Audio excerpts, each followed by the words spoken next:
Hello दोस्तों, V and V technical education में आपका स्वागत है। कल अपने क्वेश्चन एलएमआरसी के 40 तक कंप्लीट कर दिए थे। 45 करने थे लेकिन वो अचानक माइक बंद हो गया बैटरी डिस्चार्ज के कारण, इसीलिए अपने पास लेक्चर कंप्लीट 45 का नहीं हो पाया। 39 और 40 अपने क्वेश्चन थे वो बुलियन अलजेब्रा के थे। इनको आपको एक बार दोबारा रिवाइज करवा दूंगा, जिसके कारण थोड़ा माइंड में सेट हो जाएगा। तो चलते हैं अपने क्वेश्चन की ओर।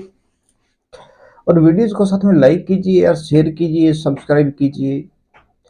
कोई डाउट हो तो कमेंट बॉक्स में टाइप करो, आपको सोल्यूशन उसका प्रोवाइड करवाएंगे। ओके, तो अभी अपने चलते हैं।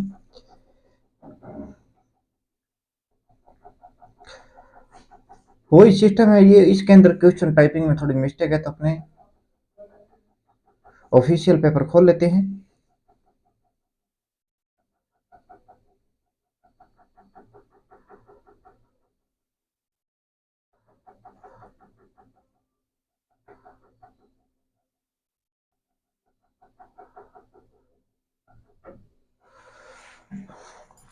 ओके दोस्तों, तो ये अपने पास है 39 number question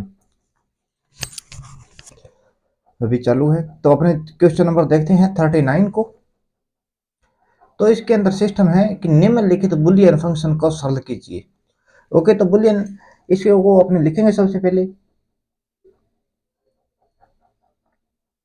A B C plus A B C plus A B C. Okay, तो यहाँ पर बी प्रबार है और आगे अपने सी प्रबार है। ओके, सबसे पहले अपने क्या होता है कि इसके अंदर कॉमन वर्ड्स को देखना होता है। जो पिछला लेक्चर उसके अंदर भी मैंने करवाया है, और अब है एक बार दोबारा अपने रिवीजन कर लेते हैं, थोड़ा जल्दी करेंगे। कॉमन वर्ड अपने को मिल रहा है पहला ए और सी, इसके अंदर ए भी है और सी भी कॉमन है, तो लिखेंगे ए सी ब्रैकेट में सी ब्रैकेट में बी प्लस बी का बार। ओके, ये रहा बी और ये का बी का बार रहा, प्लस आगे वाली इक्वेशन एक समान लिख देंगे ए बी सी का बार। ओके, तो यहाँ पर बी प्लस बी का जो बार रहेगा उसका मतलब होता है कि वो 1 है। ओके, ये बुलियन अलजेब्रा का सिस्टम है। अभी अपने पास बनेगा ए सी प्लस ए बी और सी सी का बार। अभी इसके अंदर कॉमन वर्ड्स अपने को क्या देखने को मिल रहा है? कॉमन वर्ड्स अपने को देखने को मिल रहा है ए प्लस ब्रैकेट में सी प्लस ब्रैकेट में सी प्लस बी और सी का बार। ओके, तो एब्जॉर्प्शन जो थ्योरम रहता है, एब्जॉर्प्शन थ्योरम, उसके हिसाब से क्या सिस्टम रहता है, एक्स प्लस एक्स वाई, और यहाँ पर एक्स का बार है तो इसका मतलब है कि ये एक्स प्लस वाई है। अपने पास एक्स बार प्लस एक्स वाई है तो इसका मतलब है कि ये अपने पास एक्स वाई एक्स का बार प्लस वाई। ओके, तो अपने पास ये थ्योरम्स लगाएंगे अपने एब्जॉर्प्शन के अंदर, तो इसके हिसाब से बनेगा कि एक्स प्लस वाई, तो यहाँ पर एक्स अपने पास वैल्यू है सी प्लस बी और बार कोई है नहीं। ओके, तो अपने लिख देंगे ए ब्रैकेट में बी प्लस सी या सी प्लस बी, लिखो एक ही बात है, ऑप्शन नंबर ए अपने पास आंसर हो जाएगा। क्वेश्चन नंबर देखते हैं 40 को। 40 नंबर का सॉल्यूशन करते हैं। ए बी सी का बार प्लस ए बी का बार सी का बार प्लस ए का बार बी सी प्लस ए का ए और बी का बार सी प्लस ए बी सी। सबसे पहले कॉमन वर्ड्स लेते हैं, अपने को कॉमन वर्ड मिल रहा है ए, और इन दोनों का देखेंगे ए बी और अपने पास बार है सी प्लस सी का बार। ओके, दूसरा अपने देखते हैं इसके अंदर कॉमन वर्ड ए मिल रहा है, ए नहीं मिल रहा, ए मिल गया और सी का बार। ओके, इसके अंदर अपने को दो मिल रहे हैं ए और बी का बार ब्रैकेट में सी प्लस सी का बार। ओके, प्लस ये बच गया तो ये सेम टू सेम अप्लाई कर देंगे ए बी सी और ए का बार। इसका मतलब 1 और इसका मतलब भी 1 होगा, तो लिखेंगे अपने A B plus A B का बार प्लस ए का बार और बी और सी अपने पास। ओके, अभी अपने इन दोनों के अंदर कॉमन वर्ड्स देखते हैं। तो यहाँ पर अपने को इसके अंदर मिलेगा ए का बार है, नहीं मिलेगा कॉमन, यहाँ पर मिलेगा बी। तो बी अपने कॉमन लिया ब्रैकेट में इसके अंदर और इसके अंदर देख रहे हैं, और अपने पास बचेगा ए की, यहाँ पर ए की बार प्लस ए बी अपने कॉमन ले लिया, तो यहाँ पर ए की बार ये लगा दिया प्लस ए। 1 सेकंड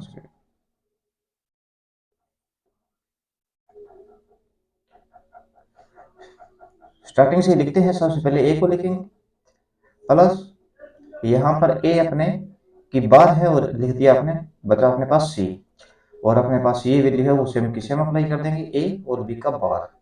ओके, तो इसका मतलब क्या है, अभी आपको बताया एक्स प्लस वाई रहेगा, तो इसका मतलब ए और सी, ए प्लस सी। तो अपने लिखेंगे बी ब्रैकेट में लिखेंगे ए प्लस सी, ये सेम टू सेम वैल्यू ए और बी का बार। ओके दोस्तों,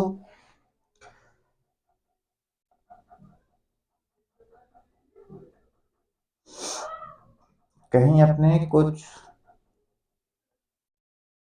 अच्छा, इनको मल्टीप्लाई में लिखेंगे, ए और बी लिखेंगे।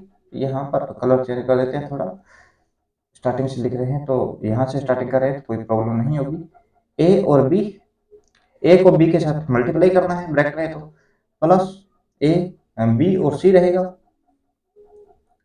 बी को मल्टीप्लाई की सी के साथ प्लस यहाँ पर ए और बी का बार रहेगा। ओके दोस्तों, इससे आके वापस अपने कॉमन वर्ड्स देखेंगे, तो कॉमन अपने को इन दोनों के अंदर ए मिल रहा है, तो लिखेंगे ए और ब्रैकेट में बी और बी का बार। ओके दोस्तों, प्लस बी और सी।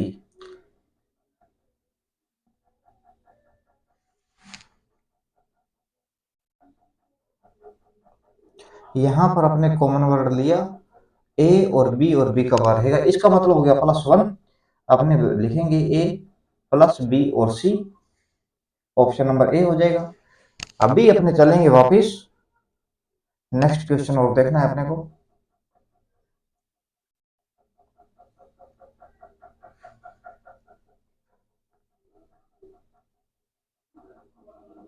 ये अपने पास क्वेश्चन है 41 नंबर क्वेश्चन। इसके अंदर the equivalents of the Boolean function A bracket में बी प्लस सी बार है, इनके ऊपर देख लेना आप, और डी। इनके अंदर डायरेक्टली आपको बता देता हूँ, एक बार से एक बार कैंसिल हो जाएगा। यहाँ पर ट्रिपल बार है तो एक बार रहेगी, इन दोनों के ऊपर एक एक बार रहेगी। इसके हिसाब से क्या बन रहा है, ए बार प्लस बी प्लस सी का बार प्लस डी का बार। ओके, तो इसको सोल्यूशन भी करेंगे, ये आप नोट कर लेना, डायरेक्ट लिख दिया मैंने फॉर्मूला। अभी अपने इसको करेंगे सोल्यूशन, देखते हैं सोल्यूशन में कैसे निकलेगा। सबसे पहले इसके अंदर क्या होता है कि ए प्लस बी है अपने पास और इसका बार है, मतलब ये क्या है, नॉरगेट, नॉरगेट का आउटपुट मान सकते हैं। तो इसको ए गुणा बी की अलग अलग बार लिख सकते हैं। इसी प्रकार ए गुणा बी की टोटल बार है, तो इसके ऊपर ए प्लस बी में करके अलग अलग बार तोड़ देंगे अपने बार को। ओके, तो अभी अपने इस क्वेश्चन का आंसर देखते हैं।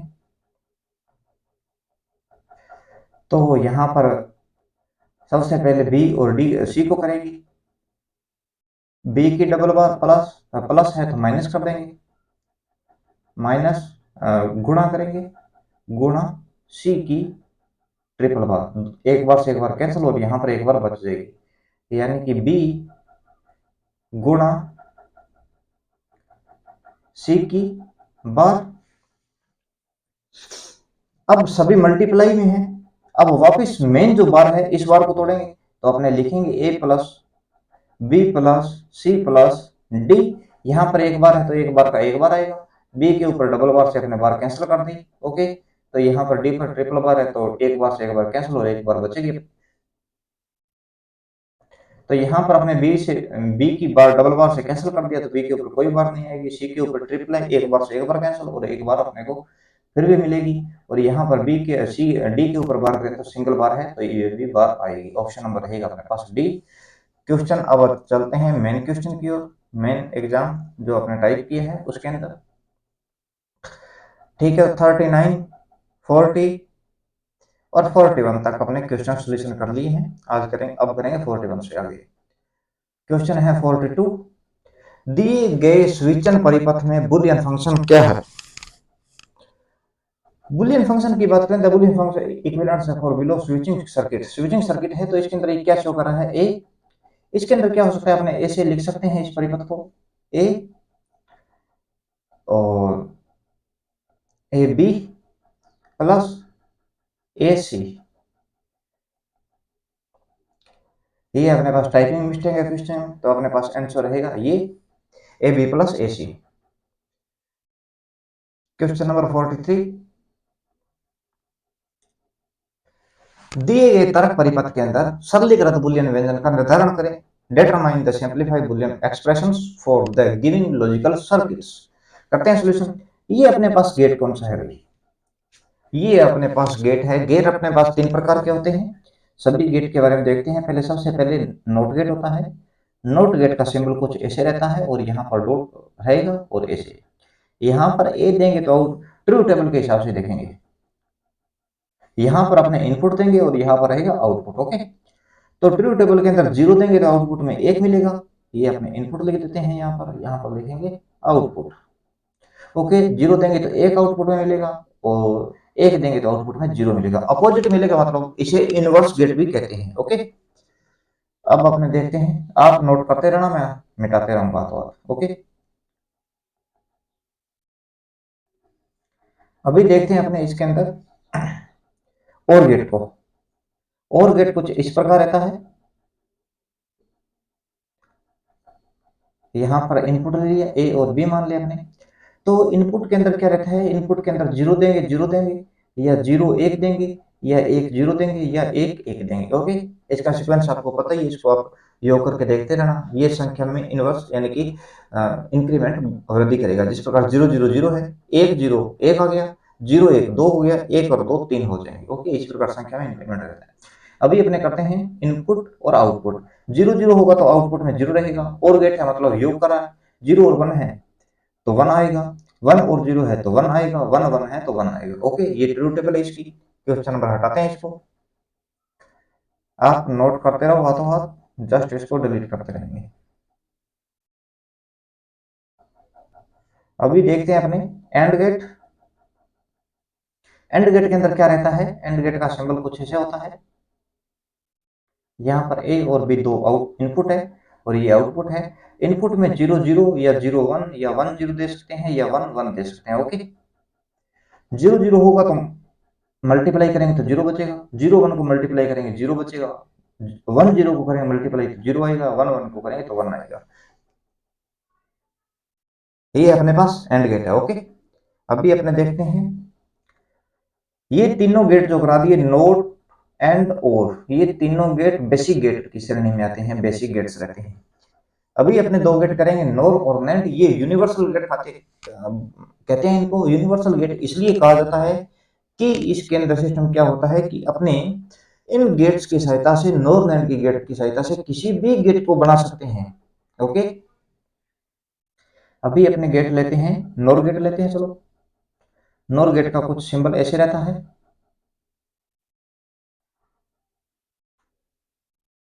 डॉट लगेगा। ओके, यहाँ पर ए इनपुट है और यहाँ पर बी है। इनपुट में 0 1 रहेगा, 0 0 होगा, 0 1 होगा, 1 0 रहेगा और 1 1 होगा। ओके, 0 सबसे पहले अलग तरीका देखते हैं इसके अंदर। यहाँ पर इनपुट को आउटपुट को हटाते हैं और लिखते हैं और गेट क्या आउटपुट देगा और से नोर क्या होगा। ओके, इसमें सरल होगा। और गेट का आपको पता होगा, एन का मतलब है इनवर्स करेंगे, अपने अपोजिट करेंगे संख्या को। 0 0 का योग करेंगे तो अपने को 0 मिलेगा, 0 1 को करेंगे 1 मिलेगा, 1 0 को करेंगे 1 मिलेगा, 1 1 करेंगे 1 मिलेगा। 0 का इनवर्स रहेगा 1, 1 का इनवर्स रहेगा 0, 1 का इनवर्स रहेगा 0 और 1 का इनवर्स रहेगा 0। ओके, तो ये अपने पास नोर गेट है। चलते हैं नैंड गेट की ओर। ट्रू टेबल है, ये याद कर लेना, मोस्ट इंपॉर्टेंट है।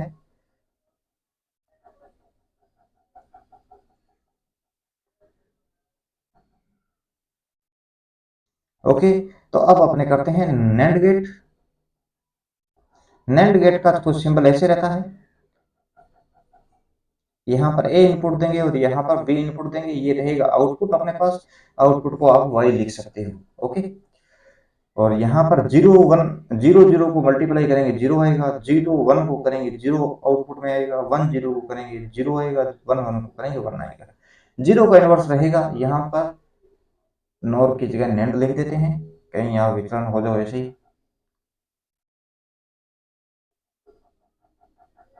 नैंड गेट 0 का इनवर्स रहेगा 1, 1 0 का इनवर्स 1, 0 का इनवर्स 1 और 1 का इनवर्स रहेगा 0।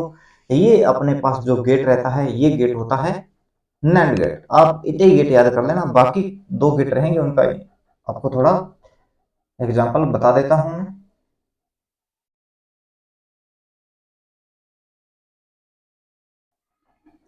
ये अपने पास गेट कौन सा है, ये है एक्सक्लूसिव और गेट।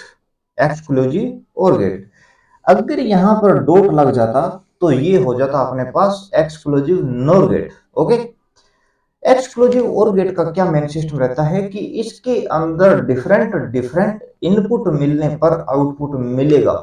जैसे 0 0 मिला तो आउटपुट में अपने को 0 ही मिलेगा, 1 1 मिला तो आउटपुट में 0 ही मिलेगा। ओके, अगर इसके अंदर डिफरेंट आउटपुट रहेंगे तो ये आउटपुट अपने को मिलेगा। अगर अपने इस जो एक्सक्लूसिव नॉर गेट की बात करें तो उसके अंदर एक समान आउटपुट इनपुट होने पर आउटपुट में इकाई 1 मिलेगा, अन्यथा 0 मिलेगा। जिस प्रकार 0 0 देंगे तो 0 1 मिलेगा, 1 1 देंगे तो 1 मिलेगा। ओके, ये अपने पास गेट कौन सा है,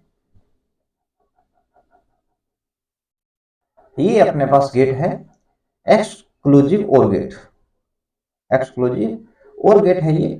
इसके अंदर ट्रू टेबल देखें तो 0 0 0 1 1 0 1 1, 0 0 होगा तो 0 इनपुट होगा, डिफरेंट इनपुट है तो आउटपुट अपने को 1 मिलेगा, और एक समान इनपुट होने पर आउटपुट 0 ही मिलेगा।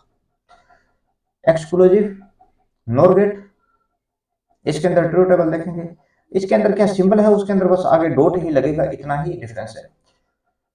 0 0 0 1 1 1 0 और 1 1। ओके, एक समान इनपुट है तो अपने को आउटपुट 1 मिलेगा, अन्यथा 0 मिलेगा। ओके, ये दोनों के अंदर कंडीशन है। अभी अपने इस क्वेश्चन का सॉल्यूशन करते हैं। अभी आपको तीन बेसिक गेट नोर नोट और एंड, दो यूनिवर्सल गेट नैंड नोर नैंड, ओके, और दो एक्सक्लूसिव गेट एक्सक्लूसिव और एक्सक्लूसिव नोर। ये अपने पास है एक्सक्लूसिव और गेट। तो इसके अंदर एक समान इनपुट है ए प्लस बी, किसी का बार नहीं है तो आउटपुट में अपने को 0 मिलेगा। ओके,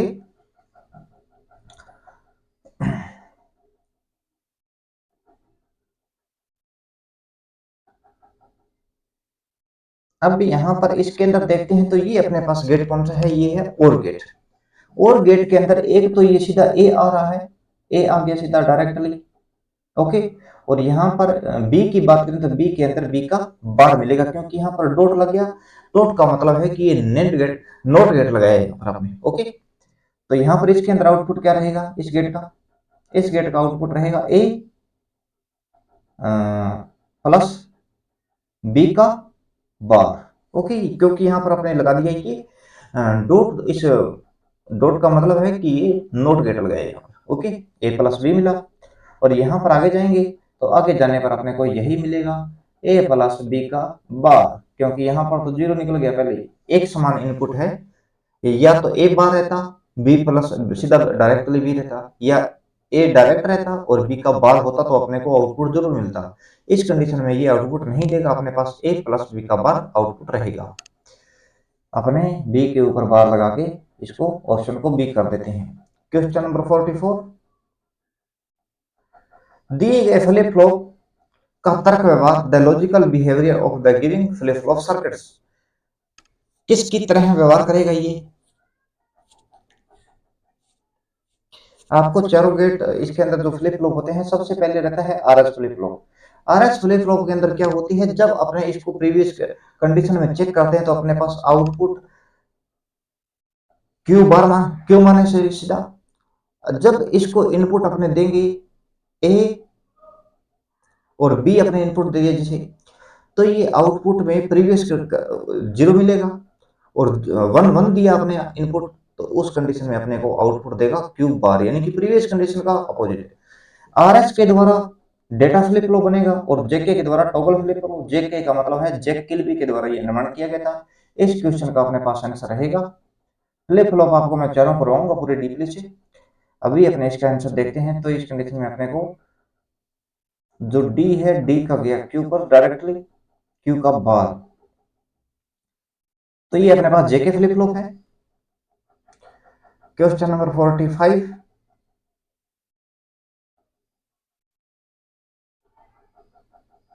क्वेश्चन नंबर देखते हैं अपने 44 नंबर क्वेश्चन के अंदर ही दिए गए फ्लिप फ्लॉप परिपथ का तर्क व्यवहार है। The logical behaviour of the giving flip flop circuits is. तो ये रहता है अपने पास टॉगल फ्लिप फ्लॉप। आरएस के द्वारा डेटा का निर्माण होता है और जेके के द्वारा टॉगल्स का निर्माण करते हैं। जेके के अंदर क्या रहता है, जेके का मतलब है जैक किलबी, जिसने आईसी का निर्माण किया था, वही ये, उसी के नाम पर ये आधारित है। Question number 45।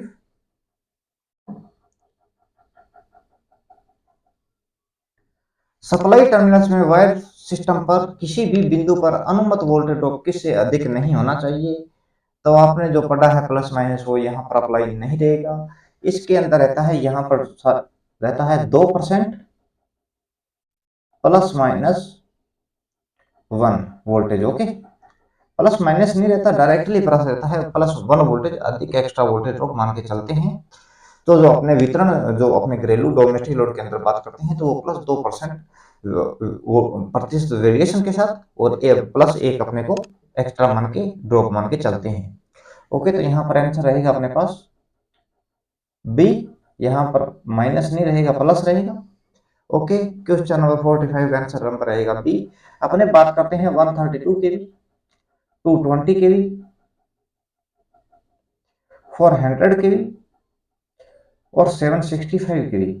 इनके अंदर वोल्टेज विचलन कितना कितना होता है। 765 के भी के अंदर प्लस माइनस 1.5% वोल्टेज वेरिएशन। 400 जो आइडियल ट्रांसमिशन रहती है, आइडियल ट्रांसमिशन क्यों कहते हैं इसको, क्योंकि इसके अंदर जो पोल की लागत होती है, क्रॉस आर्म्स रहते हैं, जो पोलों के बीच में डिस्टेंस रहती है, अगर डिस्टेंस बढ़ाएंगे तो क्रॉस आर्म अपने को बड़ा चाहिए, क्रॉस आर्म बड़ा तो पोल की स्ट्रेंथ हाई चाहिए। इसीलिए एक निश्चित डिस्टेंस रहती है जिसके अंदर पोल की ज्यादा मजबूती नहीं चाहिए, और कंडक्टर की जो लागत होती है वो भी एक काफी मिनिमम के अंदर माना जाता है।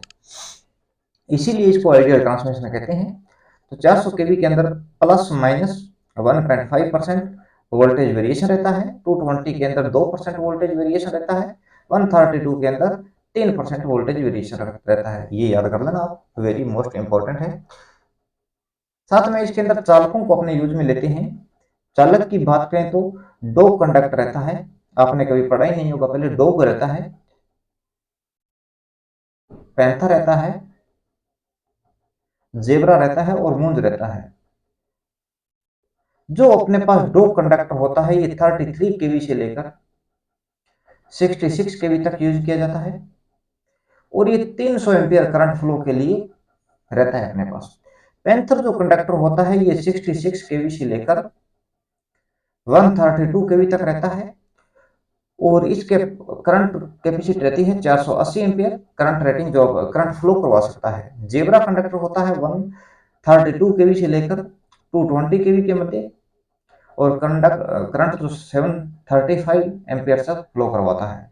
मूंज कंडक्टर 220 केवी से लेकर 400 केवी तक यूज किया जाता है और जो करंट होता है 800 एम्पियर करंट फ्लो करवा सकता है। ओके दोस्तों, चलते हैं नेक्स्ट क्वेश्चन पर। इसका आंसर रहेगा अपने पास, टाइपिंग में मिस्टेक हो गई, 2% प्लस 1% वोल्टेज ड्रॉप एक्स्ट्रा मान के चलते हैं। क्वेश्चन नंबर रहेगा अपने पास 46। ड्यूप्लेक्स वेव वाइंडिंग में 6 पोल दिष्ट धारा आर्मेचर में आर्मेचर चालकों के मध्य समांतर पथों की संख्या कितनी होती है। ड्यूप्लेक्स वेव वाइंडिंग कही है, आपको लेप और वेव दोनों बता देता हूं। उसके अंदर पोलों की संख्या के बराबर रहती है और जो नंबर ऑफ पैरेलल पाथ या ज्यादा रहते हैं या कम रहते हैं या फिक्स रहते हैं वो अपने देखेंगे। ये अपने पास लेप वाइंडिंग है, ये अपने पास वेव वाइंडिंग है। ओके, यहाँ पर सिंपलेक्स इसके अंदर टाइप रहता है, एक रहता है ड्यूप्लेक्स, एक रहता है ट्रिप्लेक्स और एक रहता है क्वाड्रप्लेक्स। ओके, तो सिंपलेक्स के अंदर वेव वाइंडिंग रहती है। वेव वाइंडिंग पैरेलल वाइंडिंग कहते हैं, वेव वाइंडिंग सीरीज वाइंडिंग को कहते हैं। लेप के अंदर धारा, लेप के अंदर वोल्टेज की वैल्यू कम होती है और धारा की वैल्यू अधिक रहती है। वेव के अंदर वोल्टेज की वैल्यू हाई रहती है और धारा की वैल्यू जो रहती है वो कम होती है। सिंपलेक्स लेप वाइंडिंग की बात करें तो पोलों की संख्या इज इक्वल टू, जो पैरेलल पाथ होते हैं वो पोलों की संख्या के equal numbers of parallel path रहता है। अब ए जो ब्रैकेट में लिखा है इसका मतलब ये नहीं कि आप पोलों के साथ मल्टीप्लाई करोगे।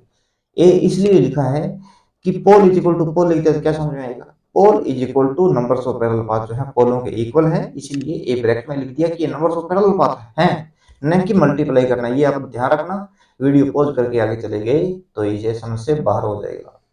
वे सिंपलेक्स वेव वाइंडिंग रहती है पोलों की संख्या इज इक्वल टू 2, ये नंबर्स ऑफ पैरेलल पाथ के इक्वल रहता है। ओके, ड्यूप्लेक्स के अंदर पोलों की संख्या इज इक्वल टू p गुणा 2 के इक्वल से नंबर्स ऑफ पैरेलल पाथ रहते हैं। ए ब्रैकेट में लिख रहा हूं, इसको आपको मल्टीप्लाई नहीं मानना है।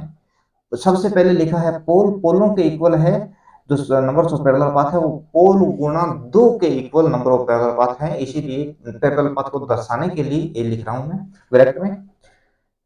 और डुप्लेक्स वेव वाइंडिंग रहती है p इज इक्वल टू 2 गुणा 2 के equals numbers of parallel path.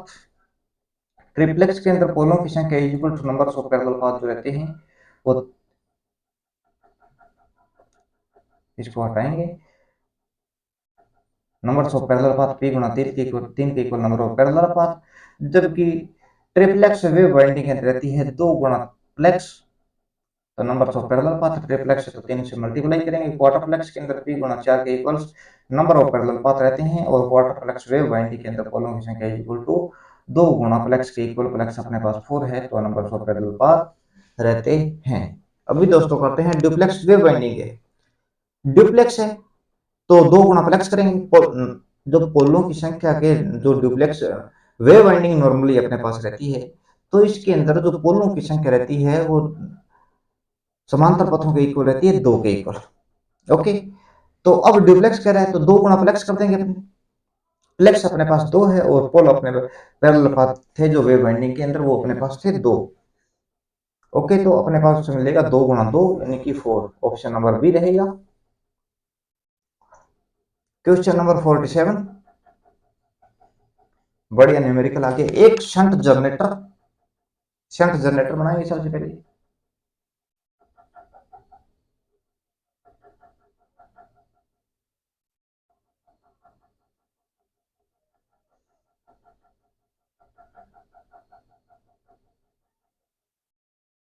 ये आर्मेचर बनाया है आपने और यहां पर ये शंट वाइंडिंग है 230 वोल्टेज का है, 230 वोल्टेज है इसकी।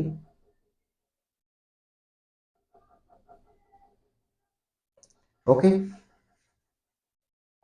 सही तरीके से करते हैं या थोड़ा इसको,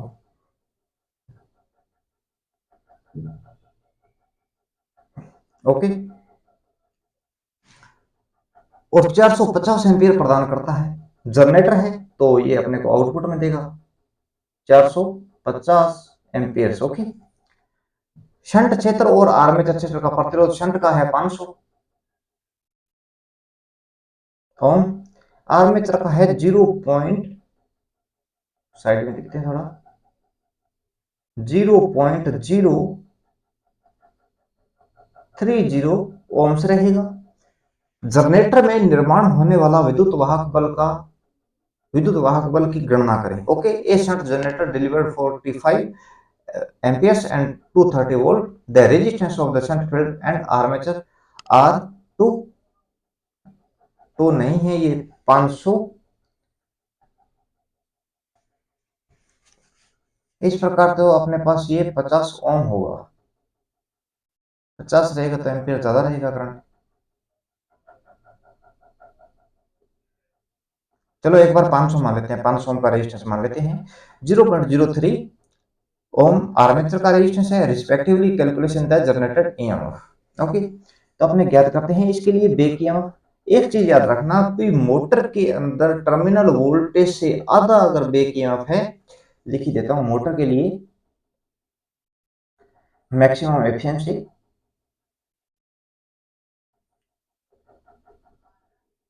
एफिशिएंसी के लिए कंडीशन है back EMF is equals to terminal voltages गुणा 1/2 के इक्वल होगा तो मोटर अपने को मैक्सिमम आउटपुट देगी। या अपने करें बैक ईएमएफ गुणा 2 is equal to terminal voltage. ये कंडीशन दोनों सेम है, लिखने का तरीका अलग है। ओके, जनरेटर के लिए बात करें मैक्सिमम एफिशिएंसी के लिए generator generator is equals to back EMF गुणा back EMF is equals to terminal voltage गुणा 2 होगा तो मैक्सिमम आउटपुट होगा, यानी कि बैक ईएमएफ टर्मिनल वोल्टेज की तुलना में डबल होगा तो अपने को मैक्सिमम आउटपुट देखने को मिलेगा। ओके, या आप इक्वेशन को लिखें 2 गुणा बैक ईएमएफ, नहीं नहीं नहीं, बैक ईएमएफ गुणा 1/2 is equals to terminal voltage होगा तो मैक्सिमम आउटपुट की कंडीशन रहेगी। आप नोट करो, मैं इसको वीडियो को पॉज करके लिख लेना, मैं इसको हटा रहा हूं। ओके,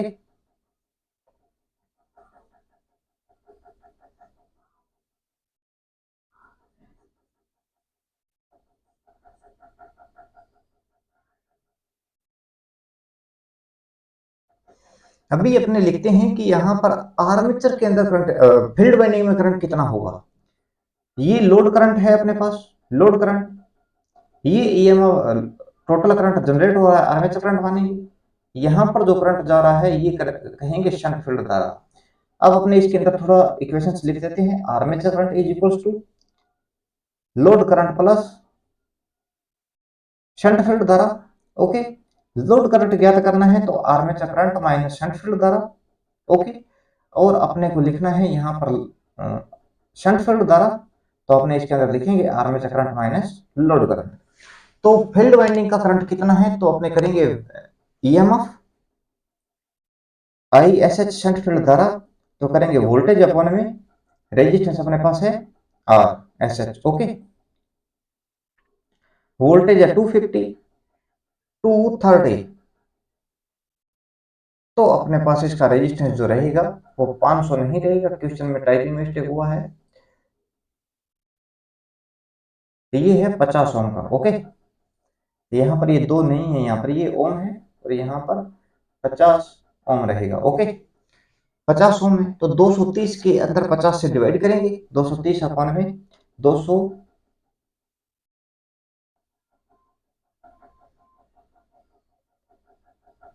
230 वोल्टेज टर्मिनल वोल्टेज है और शंट फील्ड का रेजिस्टेंस 50, 0 से 0 यहाँ पर आएगा, 20 के अंदर करेंगे 4 पर और 3 के अंदर 6, 4.6 एम्पियर जो रहेगा फील्ड वाइंडिंग का करंट होगा। ओके, अभी अपने इसके अंदर ज्ञात करते हैं कैलकुलेशन के माध्यम से। ओके, तो अपने पास बैक ईएमएफ कितना होगा, back EMF is equal to terminal voltage. अपने जनरेटर जब आपको लेसन वाइज अपने क्लास लेंगे एक थ्योरी वाइज, तो उसके अंदर पूरा केवीएल केसीएल लगाएंगे जनरेटर के ऊपर, पूरा न्यूमेरिकल करेंगे। टर्मिनल वोल्टेज प्लस, अभी आपको साथ में आप ऐसे भी हिसाब कर सकते हो कि बैक ईएमएफ जो रहता है, बैक ईएमएफ टर्मिनल वोल्टेज से अधिक होगा तो मैक्सिमम आउटपुट रहता है, तो बैक ईएमएफ रियलिटी में ज्यादा ही रहेगा, मोटर में कम होगा। बैक ईएमएफ को ग्राउंडर के रूप में भी मानते हैं, terminal voltage plus I A R A, क्योंकि ये तो पैरेलल्स में है फील्ड वाइंडिंग, तो कोई वोल्टेज ड्रॉप जो करेगी पैरेलल्स में करेगी, 230 वोल्टेज ड्रॉप करेगी। पैरेलल्स के अंदर हर एक कंपोनेंट के ऊपर इक्वल वोल्टेज विभाजन रहता है। टर्मिनल वोल्टेज है 230 प्लस आर्मेचर धारा का मान कितना है 450 एम्पियर ये जा रहा है, प्लस 4.6 एम्पियर ये है। यहाँ पर लिखा है अपने ये आर्मेचर करंट के लिए load current plus shunt field धारा, लोड करंट 450 है और फील्ड करंट जो है 4.6 एम्पियर है, तो ये अपने पास हो जाएगा 454.6 एम्पियर। 454.6 गुणा आर्मेचर का रेजिस्टेंस कितना है, ये है 0.030। ओके, तो यहाँ पर 6 का पॉइंट हटाएंगे तो 10 लगाएंगे और यहाँ पर पॉइंट हटाएंगे तो 100 लगा देंगे। ओके, तो अब ये पॉइंट हट गए, इसको 3 से मल्टीप्लाई करते हैं, 6 18 एक बचा अपने पास, 4 12 एक 13 एक बचा अपने पास, 15 एक 16 एक बचा और 4 12 एक 13, इतना तो 3 संख्या आ गई, 3 के बाद में पॉइंट लगाएंगे, ये अपने पास है 13.638। ओके, तो अपने पास वोल्टेज क्या होगा, 230, बेक ईएमएफ की वैल्यू रहेगी 230 प्लस 13.638, अपने पास बेक ईएमएफ की वैल्यू आएगी, यानी कि 243.6, ऑप्शन नंबर रहेगा सी। ओके, अगर पूछ ले फील्ड वाइंडिंग पर वोल्टेज कितनी है, तो फील्ड वाइंडिंग यार आर्मेचर के पैरेलल में लोड के पैरेलल में है, तो इक्वल वोल्टेज रहेगा। ये जो 13.638 है, ये आर्मेचर के ऊपर वोल्टेज ड्रॉप है, आर्मेचर के रेजिस्टेंस के कारण। ओके, एक पंथी लेप कुंडली सिंप्लेक्स लेप वाउंड जनरेटर में उत्पन्न होने वाला कितना, उत्पन्न होने वाला द जनरेटेड ए सिंप्लेक्स लेप वाउंड जनरेटर। अपने पास बेक ईएमएफ के लिए नॉर्मल फॉर्मूला रहता है, EMF is equals to phi Z N और पी नंबर्स ऑफ 60 अपन में गुणा ए। ये रहता है फाई का वैल्यू रहेगा फ्लक्स, जेड यहां पर रहेगा अपने पास, जेड रहता है नंबर्स ऑफ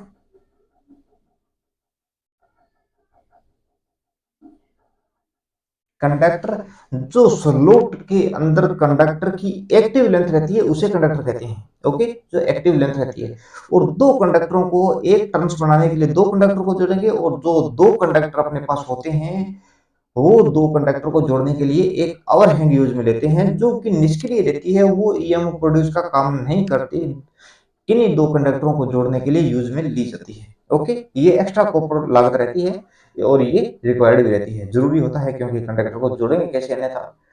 तो जेड रह गया, और अपने पास एन रहती है, एन रहती है अपने पास स्पीड, पी रहते हैं अपने पास पोल, और ए रहेगा numbers of parallel path. Okay, और यहां पर लेब का है, तो अपने पास ऑप्शन हो जाएगा फाइव जेड एन। तो यहाँ पर ये क्वेश्चन लिखने में कोई प्रॉब्लम है, तो अपने पास आंसर रहेगा ये back EMF is equal to 5 Z N के साथ गुणा ए।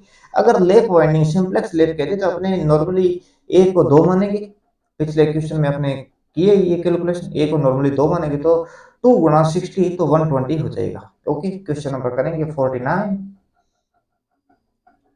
सब जनरेटर के क्वेश्चन है ये।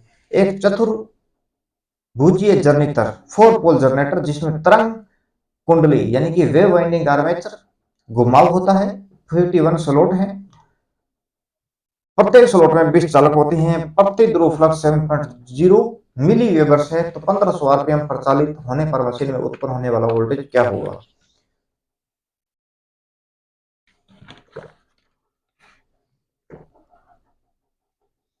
Four pole generator, each slot in the containing 20 conductor, machine 1500 RPM, लेकिन अपने को इसके अंदर बताया नहीं जनरेटर कौन सा है, लेप ये तरंग कुंडली तो बता दिया, शंट नहीं बताया, सीरीज नहीं बताया, अपने को तो ईएमएफ ज्ञात करना है, सेम फॉर्मूला लगेगा।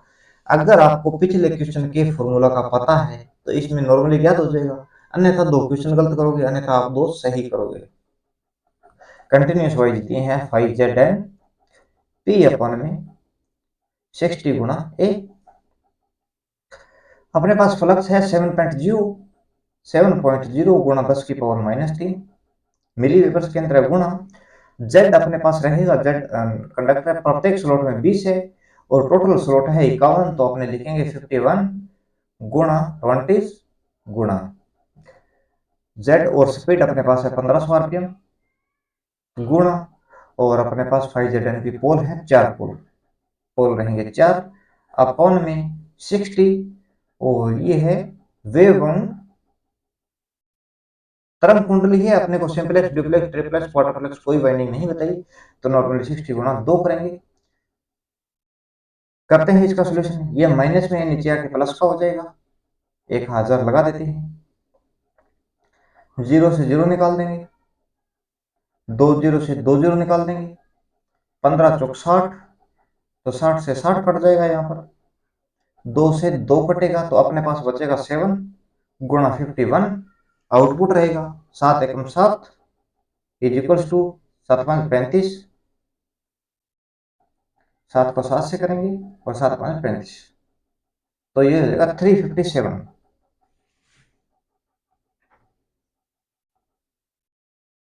वेव वाइंडिंग है, ओके,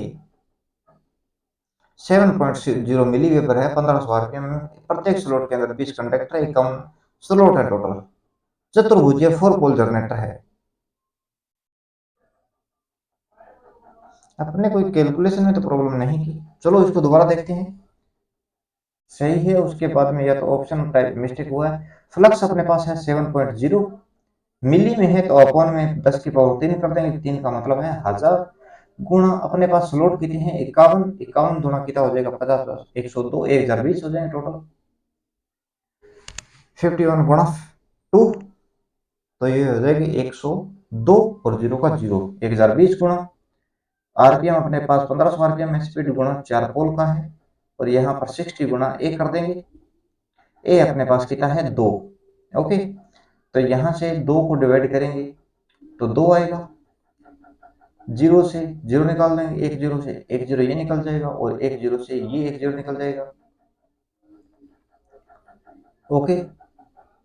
तो 2 को डिवाइड करेंगे यहाँ पर 3 आएगा, 3 को डिवाइड करेंगे यहाँ पर 5 आएगा, और 5 से डिवाइड करेंगे यहाँ पर 2 आएगा, और 2 से डिवाइड करेंगे 51 आएगा। तो 7 गुणा 51 इक्वल टू 7, और 7 5 35, 35, 357 अपने पास वोल्टेज टोटल इंड्यूस्ड ईएमएफ रहेगा।